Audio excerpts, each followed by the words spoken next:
For the past 4 years, the Housing to Protect Cape Cod Coalition has hosted a summit.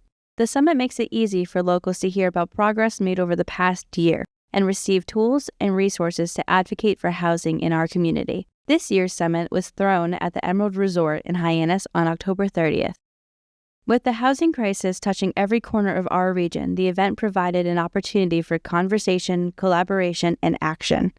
Featuring speakers from state level like Senator Julian Sear, who provided an update on state initiatives that affect the Cape and Islands region, stating it's not just about housing, it's about keeping our communities alive. Attendees also heard updates from local businesses and advocates, including Executive Director of the Cape Cod Chamber of Commerce, Paul Niedzwiecki, and CEO of Housing Assistance Corporation, Elisa Magnotta. Today we had our 4th annual Housing to Protect Cape Cod Summit. 250 housing advocates here convening to learn about housing. There's some really great initiatives happening at the State House and locally where we can actually move the needle and on housing creation and housing preservation efforts. So we talked about the seasonal communities legislation and some of the changes that we'd like to see. We actually coordinated a letter that we're going to be sending up to the Secretary and to Senator Sear.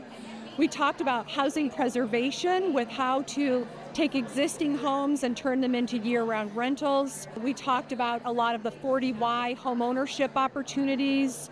And then we ended with a really great panel of the next generation of Cape Codders, of leaders, and hearing how they're involved in board committees or on select board or organizing their friends. Because in the end, the housing that we're creating is really for them, right? It's for the next generation.